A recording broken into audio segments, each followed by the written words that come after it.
बिहार में जेडीयू और बीजेपी के बीच के रिश्ते सुधरते नहीं दिख रहे हैं।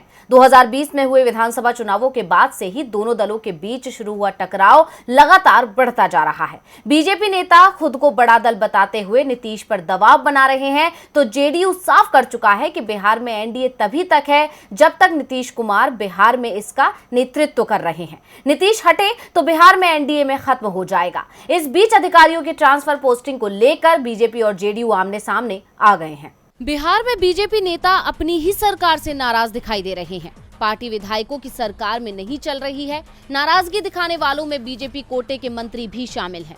खास तौर पर बीजेपी विधायक और राजस्व और भूमि सुधार मंत्री रामसूरत राय तो खुलकर अपनी सरकार पर निशाना साध रहे हैं। उनकी नाराजगी सीधे सीधे सीएम नीतीश कुमार से है। नीतीश कुमार ने रामसूरत राय के उस आदेश को निरस्त कर दिया है जिसमें उन्होंने बिहार में राजस्व और भूमि सुधार विभाग में अधिकारियों के एक बड़े स्तर पर ट्रांसफर के आदेश दिए थे। दरअसल 30 जून की रात को राजस्व और भूमि सुधार विभाग में 149 सर्कल ऑफिसर, 27 सहायक बंदोबस्त पदाधिकारी और 2 चकबंदी पदाधिकारियों का ट्रांसफर और पोस्टिंग की गई थी, लेकिन ट्रांसफर के आदेश सीएम ने रोक दिए। इसके बाद से ही रामसूरत राय नीतीश से नाराज दिख रहे हैं और इसका असर बीजेपी जेडीयू गठबंधन पर भी दिखाई दे रहा है। रामसूरत ने कहा, मेरी भावनाओं को ठेस पहुंची है। मैं जनता के बीच रहता हूं। मैं महीने में 15 से 20 दिन जनता दरबार लगाता हूं। अगर मंत्री को विभाग के अंदर स्वतंत्र अधिकार नहीं मिल सकता है तो विभाग चलाना बेवकूफी है। मेरा जनता के बीच जाना बेकार है। हमने ट्रांसफर कर दिया है जिसकी समीक्षा करने का अब निर्देश आया है।